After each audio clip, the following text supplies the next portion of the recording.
सबको जय मसीह की। प्रियो, आज हम बाइबल के कहानियों में से मूसा की कहानी को सुनेंगे कि कैसे मूसा ने इस्राएलियों को मिस्र की गुलामी से आजाद कराया।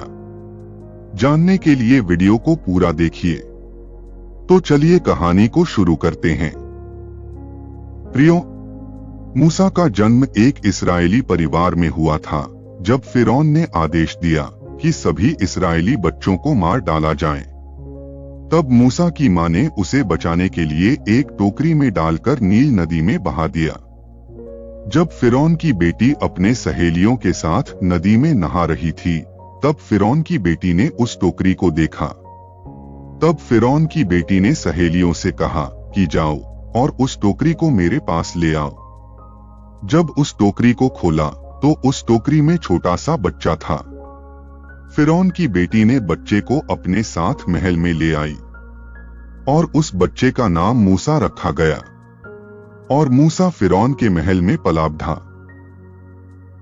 जब मूसा बड़ा हुआ तो उसने देखा कि एक मिस्री गुलाम इस्राएली को पीट रहा है। मूसा ने मिस्री को मार डाला और फिर वह डर के मारे मिद्यान भाग गया। मिद्यान में वह एक गोत्र के साथ रहने लगा और वहीं परमेश्वर ने उसे एक जलती हुई झाड़ी में दर्शन दिया।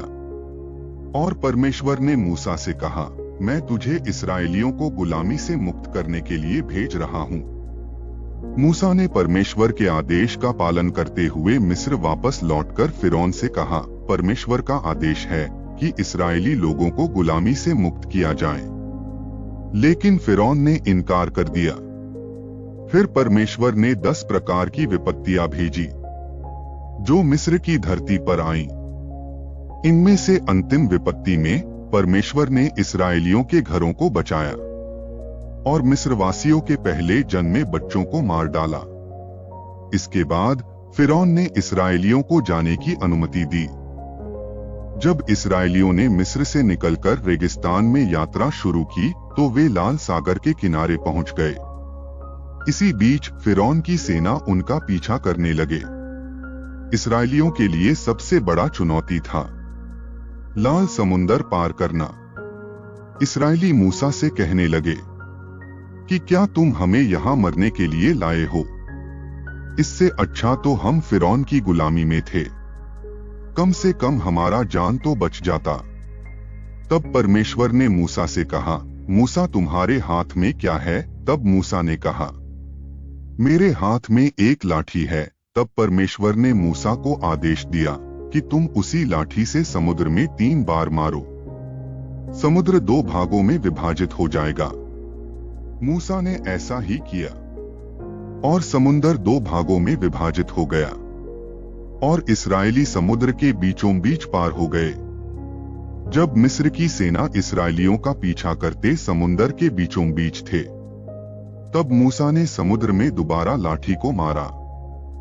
तब समुद्र ज्यों का त्यों हो गया और मिस्र की सेना समुद्र में डूबकर मर गए। लाल समुंदर पार करने के बाद इस्राएली रेगिस्तान में यात्रा करते समय इस्राएलियों को खाने के लिए कुछ नहीं मिलता था। तब परमेश्वर ने स्वर्ग से मन्ना भेजा जो उन्हें खाकर अपने प्राण को बचाया। वह मन्ना सुबह सुबह भूमि पर गिरता था और वे उसे इकट्ठा करके खाते थे। तब परमेश्वर ने सिनाई पर्वत पर मूसा को 10 आज्ञाएं दी जिन्हें इस्राएलियों को पालन करना था।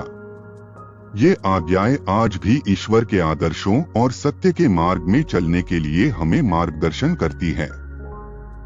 इस प्रकार मूसा के नेतृत्व में इस्राएली मिस्र की गुलामी से मुक्त होकर अपने सपनों की भूमि कनान की ओर बढ़े।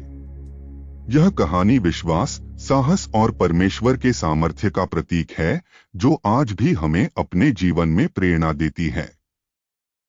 कहानी पसंद आई हो तो वीडियो को एक लाइक जरूर करें और चैनल को सब्सक्राइब करना ना भूलें। God bless you all.